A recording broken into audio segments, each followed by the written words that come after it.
Setting up your meeting. Setting up the meeting. Oh, is it working? Look at that. Yeah. Hey, it is working. Wow. That is exciting. Okay, now I just gotta click record. 3, 2, 1. Yeah, welcome to Recovering Thought Addict episode 3, take 2. Damn it. My microphone was off when I was streaming earlier. So I just spent 40 minutes screaming into the void. God. So frustrating. But now I've had some dinner. I got some tea. I had some frozen yogurt. All my expectations are thoroughly shattered. So that's good, right? Thank you, whatever little gremlin messed with my recording device. I swear to God, I did not touch the dial. I'm sure I did, and it's some fault of memory. But if I want to go into magic land, I'm gonna say that something was fucking with me and didn't want to record earlier for some reason. So now this is the take. You get to hear the real one. Here we go. Right? And now, I'm streaming live on Facebook, on Twitch at Recovering Thought Addict, and on YouTube as Recovering Thought Addict as well. 3 places all at once. And I didn't get that to work earlier. So maybe that's the reason. Who knows? This will be fun. I've never streamed on Twitch before.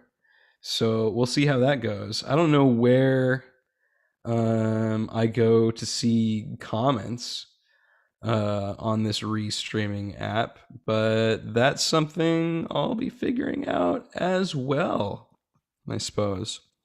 So, first things first, as is tradition, let's draw a little tarot card and see what we get. I drew the Queen of Discs earlier. That was nice, but, you know, we'll get something new. It'd be wild if we got the Queen of Discs again. What do you got, Tarot Deck? What little bit of support do you have for me today? Shuffle, shuffle, shuffle. Went and smoked a rage cigarette as well. You ever do that? Just rage smoke? That's fun. Just smoke out all the frustration. That's good for you, huh? Queen of Discs is apparently all about health. Maybe it was about that. Maybe it was like, quit smoking, you idiot. Probably. That's probably a thing. Quit eating junk. All right. Got that little punch in the gut. Let's see. What do we got here? What do we got? I like this one. Virtue. Oh, that's sweet. Virtue. So virtue is the 3 of Wands. Wands is fire energy, spirit, manifestation, passion. We get, here, put it up to the camera and you can take a little look here. There we go. Right? So we have 3 wands with what looks like flowers at the ends of the wands. They are crossing. In the middle, there are these flames all around them. At the top is the astrological symbol for the sun, which is awareness, soul, consciousness. At the bottom, we have the astrological symbol for Aries. So this is the sun in Aries, which Aries is cardinal fire energy. It's all about manifesting shit, getting shit going. It's the first sign of the zodiac. We are in Aries season right now, as a matter of fact. Springtime. Get shit going. Make it happen. Go, go, go, go, go. Aries is all about the body as well. Let's check in with Angelis. Angelis Ariane. my favorite tarot lady, with her tarot book, the Tarot Handbook. What does she have to say about the Virtue card? Three of Wands. Spiritual integrity and honesty. Yeah, I'm feeling pretty damn honest right now. Maybe that's why everything got fucked up earlier. It was like, stop trying so hard. You fucking try hard. Just be yourself. Yeah, okay. This is looking at the self and external situations from a place of maximum integrity, honesty, and no compromise. This is the sun in Aries. It is either the month of Aries or with an Aries person. No compromise from the three aspects of self: body, mind, spirit. The three united lotus blossom wands. Oh, that's interesting. So each wand represents that trinity: body, mind, and spirit. Trinity once again, right? It's everywhere. When a person is drawn towards this card, it is an indication that honesty and integrity are issues. There is a deep spiritual desire to maintain one's integrity on all levels. That is very true. I desire to maintain my integrity, be myself, no matter what. So that's it. That's why all this happened. That's why we're starting over. This feels better now anyways. I was feeling a little stiff earlier, but now I'm loose. I'm loose, right? Nothing like a little bit of frustration, just burn out all falsehood and lack of integrity, right? So guys, I got some stuff coming. I got a background coming, so you don't have to look at my freaking boring ass bedroom, which I also have some cool tapestries and stuff coming from my bedroom. Finally gonna put some shit on my walls.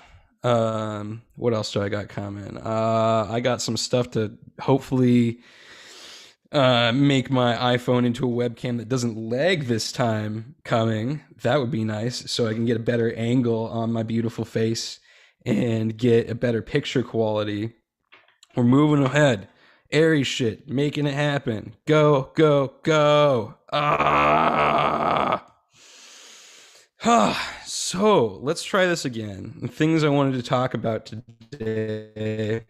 When main things yesterday, I was on Will Ketsuban's little after show he does for his The Wrong Word podcast, which is awesome lately. Go check that out if you're listening to this and you like me. You're gonna love Will. He's had a bunch of really cool guests on lately. He's killing it. And so I got to talk with his guest yesterday. It was this cool dude named Eyes. He's like a music maker, former filmmaker, cool artist, artsy dude. And he, one of the things he mentioned was he was actually able to spoon bend. He watched this like YouTube video with this really unassuming lady, who I keep forgetting her name. I'll find it after and post her video on my Facebook page or in the description or something like that. But this really unassuming lady who's just like, all right, I'm going to teach you guys how to spoon bend. No big deal, right? And then she takes you through this process and bends a fucking spoon. And what's wild about it is the technique is the same as like any other new age thought movement technique, Neville Goddard type stuff, Manly P. Hall, manifestation, all that stuff, man. It's literally the same exact thing, except when you spoon bend, you can see that immediate direct impact of your thoughts on reality, right? And that just shatters the illusion if you can make it work. I was trying to do it last night and it wasn't happening. And I tried to do it earlier on the podcast that I recorded that failed and it didn't work. I'm going to try again this time. We'll see if it works. A key part of this is releasing expectations.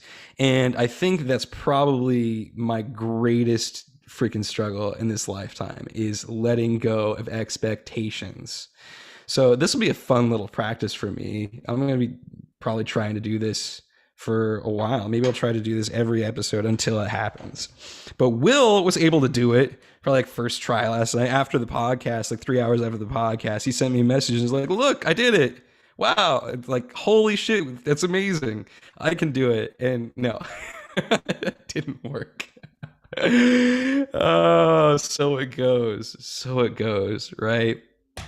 So the technique that she gave in her video. She apparently has others on her channel, but the technique she gave in the video I watched was this one called the spiral technique, which is a sort of like visualization exercise where you take the spoon or the fork in this case, and you tune into the fork. You ask the fork which direction do you or which direction will make the fork bend, and then you see that in your mind, and then you ask the spiral to spin as fast as possible. And then once it's there, you ask it to hold that spin, and then you let it go. And you just completely forget, completely drop all expectations, and just move on, right? And then you just keep checking in, and eventually the fork or spoon should bend. It could take 20 seconds. It could take 30 minutes. Maybe mine is going to bend in like a week. I don't know. I don't know. However long it takes me to let go, right? She equated, this is a metaphor I've heard many times from all my favorite podcasters and whatever, but she used the same metaphor, which is it's like you send an order to the waiter, right? And if you keep bugging the waiter, he never gets a chance to go back to the kitchen and actually put in your order. And that's what you're doing if you're constantly focusing on the thing and not just letting it go, right? You're not just letting it happen. So that's clearly something I need practice with.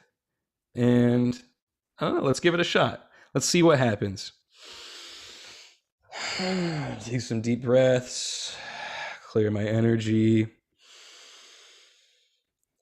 clear my thoughts, grounded in the present moment. All right, look at this fork here. Which direction will make the fork bend?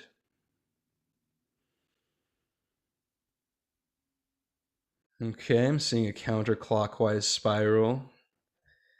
I'm going to ask that spiral to speed up as fast as it can.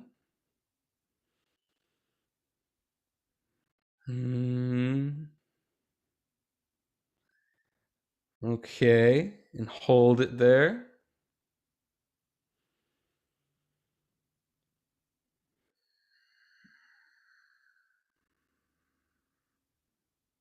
And let it go. All right, no expectations.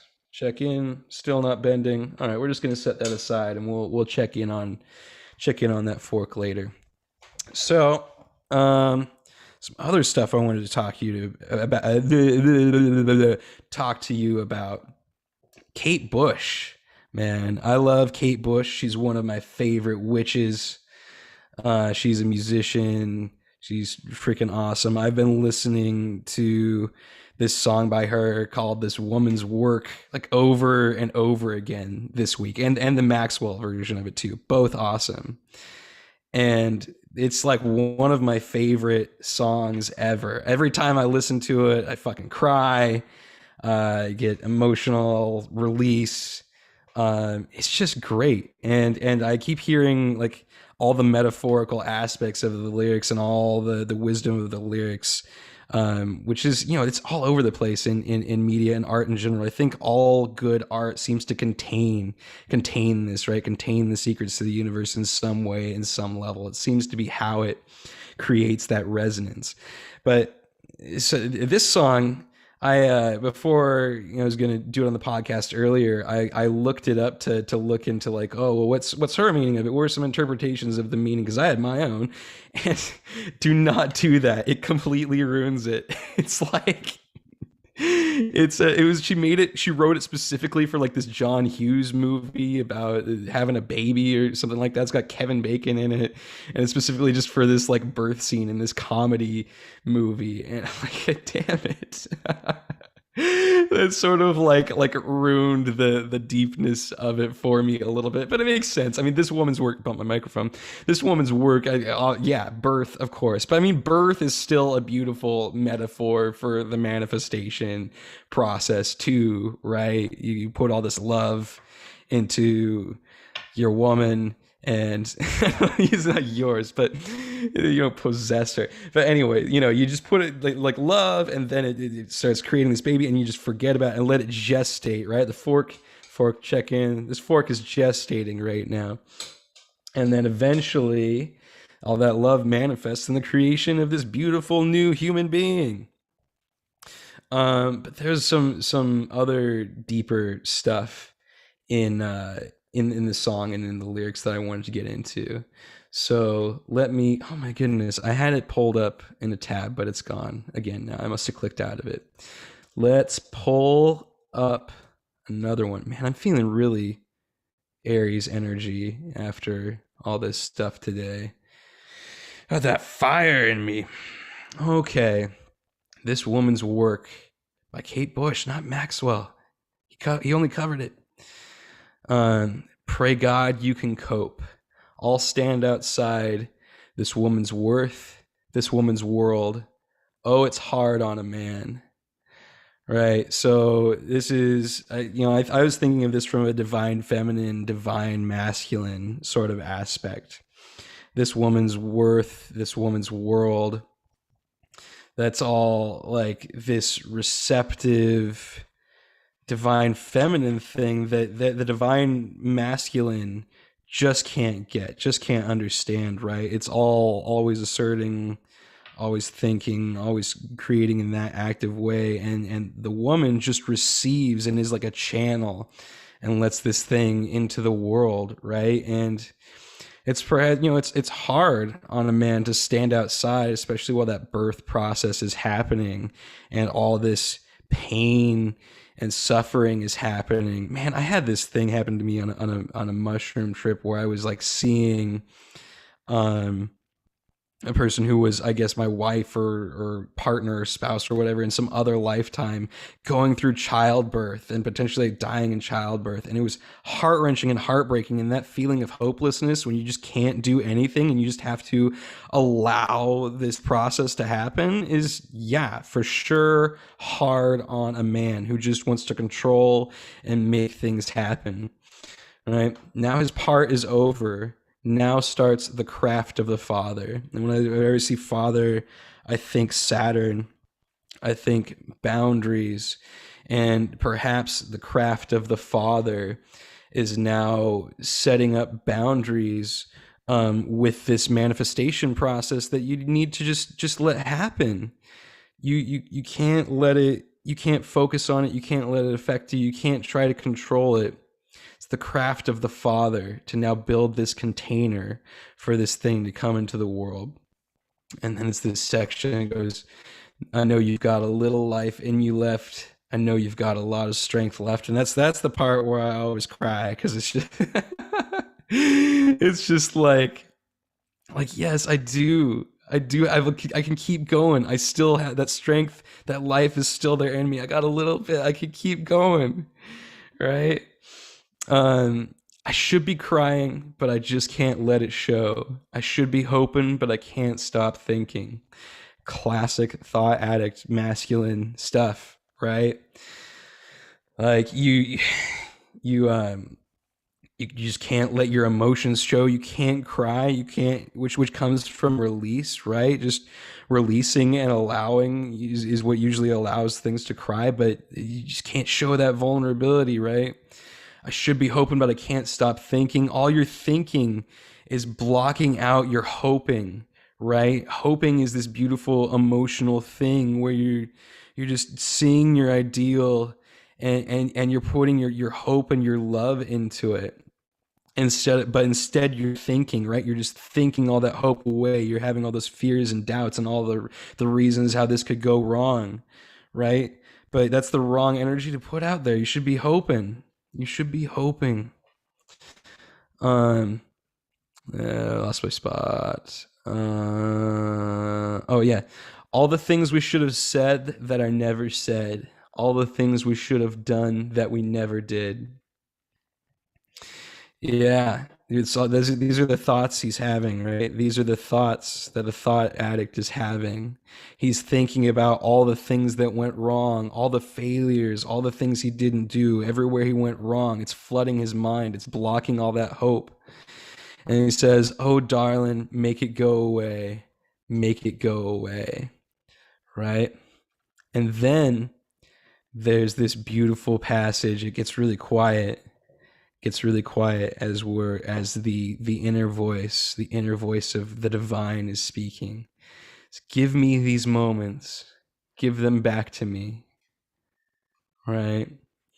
And that is the divine asking you to give these things back. You're clinging on to all these thoughts. Truly you're clinging to them, right? You're not willing to let them go. You're scared to let them go. And the divine is just inviting you, just asking you, give them back to me. Give them back to me. Relieve your burdens. Let them go. Oh, just a sec. That was gross. I'm burping. This is what happens when I do that after dinner. Um, give these things back to me, and that's what will allow you to enter the flow again. Just relieve all your burdens to the divine. More of this same kind of stuff. Give me your little kiss. Give me your hand. Ooh, show me you understand. All this stuff. Right now it's like cheesy movie stuff, but it's still, to me, just the divine feminine asking for you to give up all your attachments, give up all your thoughts, let them go to God and be transformed. And it's a repeat of, I should be crying, but I just can't let it show. I should be hoping, but I can't stop thinking. It's the same, all that same stuff again, right? All the things that you wanted for me, all the things that you needed from me. Yeah, hit that falsetto. Best falsetto ever, right? Thank you, thank you, thank you. All the things we should have given, but I didn't, right? Didn't give because it was clinging on. But in an instant, you can give all that up. You can give all it up, just make it go away and give it up to the divine feminine. That's what I think whenever I hear this song, and I love it so much. And it helps me release whenever I'm clinging to things and whenever I'm worrying about things. I just listen to it and give it all the way. Give all these things, all these moments, all these thoughts, and I'm not hanging on. So that's Kate Bush. That's her beautiful witchy spell she casts with her music. Fucking amazing. Um, let's check back in with our fork over here. How we doing, fork? Oh, it kind of feels a little more flexible. No, but it's still not ready. Um, yeah, what else do I have to talk about here? I got this, I do this automatic journaling thing, and I had this stuff about like spell casting come through the other day, and I just wanted to share a little bit of that because I think it relates a lot to all of this. So this is what I wrote. This is just what came through me in the moment. You're spell casting every single moment. You're casting a spell with your appearance, with your aura, with the way you communicate, with your thoughts and actions, with what you consume. You are constantly casting a spell over yourself and others and taking on spells cast by others. It is the constant dance. Tune into your feelings to see if you like the spell and either accept it or reject it and cast a new one. Your altar is a place to spell cast on yourself.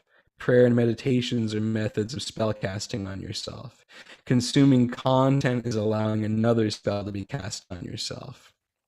Right? It's all spell casting. Or we could look at it in that way, but it really makes sense, right? Like the things you wear affect the way you feel, and they also affect the people who look at you and are taking your image, right? The clothes you wear, it can sort of cast a spell. The whole posture you have, the expression on your face, your whole aura, your whole vibe, right? And the strength of that can cast a spell on others. The way you use your words and communicate casts a spell on others. Communication truly is like a form of spell casting. This is happening moment by moment, right? Every moment, if you tune in to your emotions and your feelings, you can feel that energy moving around, and how your thoughts and your being is affecting that energy flow, and how you may or may not be working with it, right, and creating some distortion or harmony. I know that's what I experience the whole time I'm doing this. I feel that energy flow in and out, and sometimes in the flow, and sometimes I get in these moments where like, oh, I lose it a little bit. Oh no, right? But then you just gotta let go and chill out and realize you're just talking and stringing words together. And if you let go, what needs to be said will be said, right? So this is that practice for me. I noticed that in like playing music too, or like any performative situation where you're live and you just have to keep things going. You can notice like the things that stop the flow and make things awkward and just ruin the whole flow of the energy of the thing. Or you notice that when just letting go, you find it again, and things just come through, and what needs to happen will come through. You just worship the feeling, worship your god or goddess or universe, or that feeling of love, and follow it, right? Follow your passions, and don't worry about what others think of you. Don't worry about what the quote unquote right or wrong thing to play is. Just play and feel the spirit move within you. That's the way everything works. Seems to work in everything that way. And that's the constant dance we're doing at every moment, right? What you consume casts spells over you, right? That's you inviting a spell in, like reading a book or watching a movie or whatever. That creator, whoever created that stuff, made this spell, right? It makes you feel a certain way. It takes you into a certain vibe depending on how receptive you are to it. And that's, you can always put up boundaries and not receive it, or completely fall and get hypnotized into it. That's completely your choice in every moment. But it's always up to you. And I find lately, like, I'm really thinking about, we're not thinking about just like changing what I'm consuming, because some things that I've been consuming like just don't feel good or right to me anymore. It just and not enjoying it. It's not what I want, right? Like I am feeling drawn to this dude Eric Butterworth, who's a New Age spiritual teacher. He's got this book, Spiritual Economics, that just casts an amazing spell over me when I read it and I read his words. It's just this like the abundance is what is, right? And anytime you're lacking things, or things seem to be going wrong, it's just you. It's just you trying too hard and fucking up and not letting go and being in the moment. Just let go and be in the moment. Just do it. It's going to be okay. If you do that, everything works out. It's the natural state of things for things to be in harmony and be in flow. It's the natural state of things. I also really love Carl Jung. He's got the Red Book. It's like lots of times he's extremely heady, right? Like he's a psychologist, so he's got this German, Austrian, extremely heady, serious scientific approach because he wanted to be taken seriously, right? But then he made the Red Book, which is just this beautiful piece of art that he essentially channeled through, right? He would go into this fantasy every night, this fantasy world where he'd talk with deities and see all these things in his head and like completely enter this beautiful world of fantasy, and then just channel that through and write down and draw pictures. And I read just a little, my friend has a copy of it. I read just a little bit of it, and it was fucking magical. I love the spell that book draws you into. I've been kind of craving that lately. I've been craving more magic, more mysticism, more just, yeah, more of that thing. Because like I have a lot of spiritual books that I really really love, right? But they're all kind of dry and to the point in a way, and they're really tuned in and accurate. But I just want a little bit. I want a little bit of fantasy and magic right now, you know what I mean? And I don't really want like, I don't want like a fantasy book like I don't know, Game of Thrones, or what is that, Song of Fire and Ice, that's the book, right? I want like something that's somewhere in between those two things, where it contains the scripture, but it also contains the magic and the fantasy as well. That's really what I'm craving. Some sort of in between kind of thing. And I was listening to this podcast that has like an audiobook reading of the Book of the Law by Aleister Crowley. It's like the Thelema, the book of the Thelema book, and that was super interesting as well. I might get into that book because that seems to have the same sort of thing. But all these things, they're all talking about the same thing, right? They're all talking about this manifesting thing, like with this goddamn spoon bending, which still not bending, clearly hanging on to expectations too much still. God damn it, Alex, what are you doing? Shooting yourself in the foot. Shooting yourself in the foot. Just chill out, have fun, no expectations. Oh my goodness. Thank you, folks, for bearing with me while I just sort of rage out this second edition of the podcast I tried to record earlier. But it feels good to just kind of lean into that sometimes and just let the rage and anger flow. How long do we got here? How long we been doing this? How long we been doing this? 31 minutes? Oh wow. That's like 10 minutes shorter than last time. Um what else can I talk about here? I kind of feel like I want to draw another tarot card. I don't know. I'm just going to go with it. I'm just going to go with my feelings. I feel like talking some more, but I'm not sure what to talk about. It happens. It happens. What have you guys been up to? How are you doing? Are you feeling good? How is how's the energetic space weather been treating you, huh? How's it been treating you? Hmm. It's a little tarot card to close this out here. I hope this stream works. This is the first time I've used Restream. So I hope to God. I'm not gonna think, I'm gonna hope, right? Thank you, Kate Bush. Gonna hope. Just tune into that feeling of like everything is okay. Everything is working. Stop fighting. You're not fighting a war here. You're just creating with love. Right? So often I get stuck in these. I'm constantly fighting, right? I have a lot of dreams about fighting, and a lot of my life has been in this state of just fighting and struggle and then escapism from that fight because it wears you the hell down, right? But I am learning to let go and just have fun, just have a good time, and just enjoy the moment, sink into the moment. You know, here I am in this room, just me and this microphone, and you who are all listening out there in the ether, across all time, across all space. Man, thinking about who should my next guest be. If any, maybe Jamie. Jamie's really cool. Jamie's this person I met through Ketsuban, the Wrong Warps podcast. I did a reading for her, and she was really cool. And she's a Gemini, and she's a really damn good talker.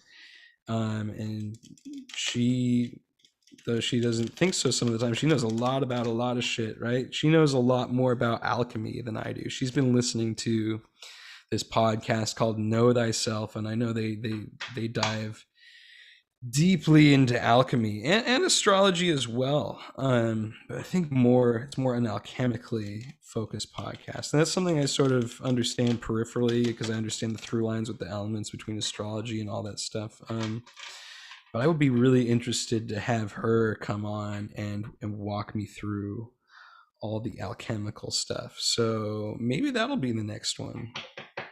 That'll probably be in the next one. So look forward to that. Done a lot of shuffling here. I think it's ready. I think the deck is baked. What do we got here? One wants to come out. Oh, hello. Who are you? The Hermit. Yes, the Hermit. One of my favorite cards as a Capricorn. I know this card is more Virgo energy, but Capricorn is also hermetic as well, which is my moon sign. I can be super, super hermetic on solo. It's got the astrological sign Virgo down here at the bottom, which is mutable earth energy. Virgo is the analyst, constantly perfecting the self, right? That's why the hermit's related to Virgo, because Virgo can just like shut down into its own self and just always be working to perfect itself, right? You can hold it up to the, that's the hermit card. We got the three-headed dog Cerberus down here. What is the hermit holding in his hand? He's got like this little lantern sort of thing that is shaped like a crystal, and the sun is inside the lantern. So he has this crystal lantern with the sun, which is the light of our awareness, right? And he's turned away. He's turned away from this and just holding it behind him and shining it. You know, this is interesting. This card, this looks a lot like I had a mushroom trip, talking a lot about my mushroom trips here, but where I asked for healing, and then I encountered these deities or these entities. They're like aliens or something. They were wearing these cloaks and I couldn't really see their faces. They were dark, but they had these lanterns that looked just like this. And they were shining these lanterns over me. And it felt so warm and so healing. And I was like on their little alien hospital bed, and they were shining this over me and healing me. And they kind of looked a lot like this guy here on this card. Let's see, what else do we got? We got a lot of wheat around the hermit, which wheat is a symbol of Virgo, the maiden, sort of like farming wheat. That's part of that harvest aspect, the constantly harvesting of the self, growing, farming, perfecting. We have the snake over here to the left that the hermit seems to be actually sort of looking at. Actually, that's what he's facing, is this snake in the grass. And the snake seems to be coiled around some sort of egg, some sort of green egg. It's interesting. I don't know what that's about, but the snake is like usually like a Luciferian symbol, right? Like in the Bible, like he's the knowledge bringer, and Lucifer is the bringer of the knowledge of good and evil, and Lucifer is means light bringer. You know, so there's some sort of awareness that he's looking towards. He's looking towards this awareness, this egg that the snake is coiled around. Maybe that is the birth of that awareness. Well, let's get the tarot handbook again and see what Angelus has to say.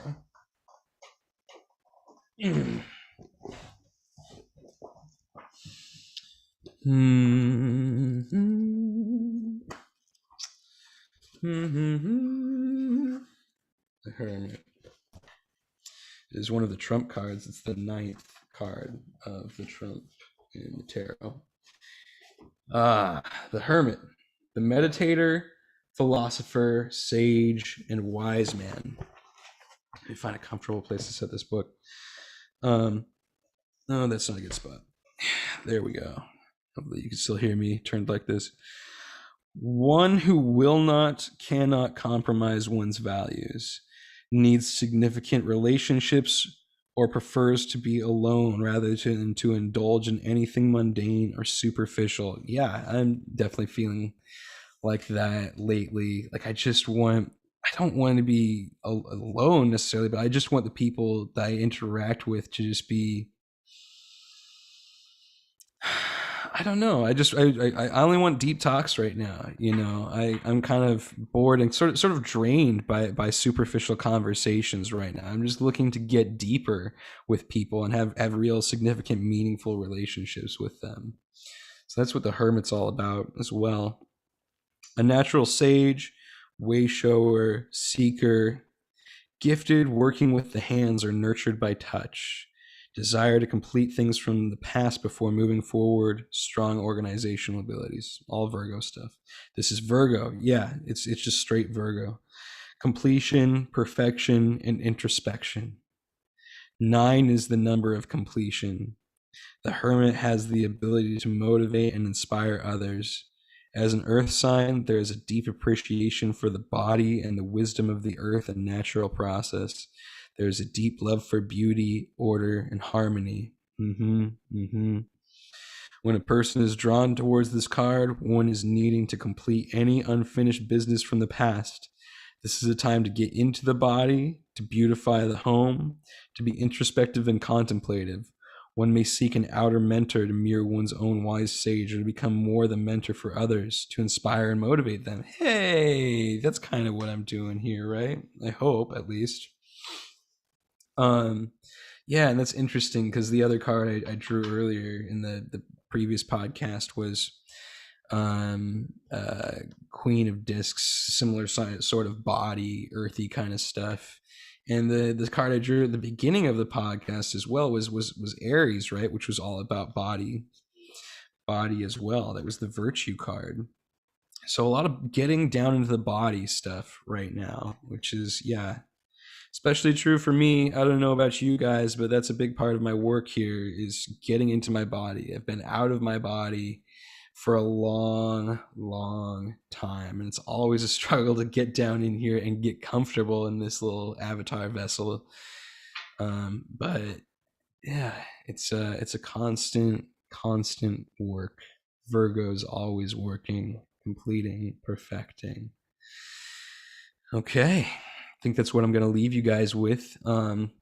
As always, if you want an astrology reading, hit me up. I got a few different options from really affordable short ones to really long, super deep dive ones that come with a report and everything. So, whatever you want, I got something for you. Just hit me up. Don't be shy. Send me some love. I'm getting a website together. I'm getting a Facebook page together. All the things are happening right now. It's going to be a little bit before they're actually out there, but you can hit me up on Facebook, Alex Coleman. You can hit me up on Instagram at Recovering Thought Addict. You can send me an email at recoveringthought@gmail.com. Yeah, all the places you'll find me if you want to. I believe and trust in that. you know like attracts like. So anyways, guys, that's the show for today. I hope it worked this time. If it doesn't work this time, I don't know what to tell you. Man, let's check in this fork one more time. Let's see, is it no, it's a it seems to be a little softer. I don't know if I'm crazy, but I feel like it should be like super. I can, yeah, I can kind of bend it. Uh, uh, hey, look at that. I bent it. It was kind of hard. It wasn't really like easy to bend, but I wasn't able to bend it earlier. Man, that's wild. Let me go. I'm gonna be right back. I'm gonna grab another fork and see if it's that easy to bend the other one. I'm really curious if it got easier.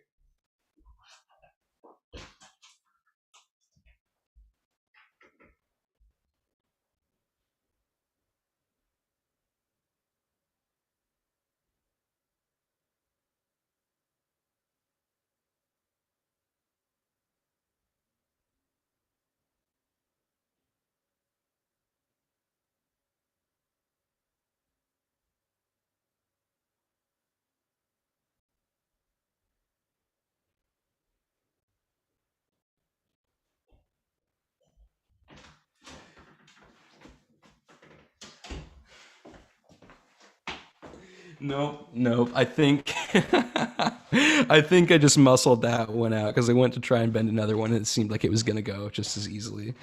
So I don't know. I just ruined some silverware. I'll go buy a pack and start messing with this. Buy like the thickest one I can find that I can't really muscle out. Maybe these. Yeah, I can bend these tines too. Huh. Yeah, I don't know. I don't know. I'll keep messing with that and see. It seems like it should be soft. I should just be able to twist it, right? It seems like who knows? Maybe it did work. Maybe it did work. We'll keep trying. Anyways, thanks for joining me, guys. Um, and I'll see you again next time. I'll see you again soon. All right. Love you. Bye bye.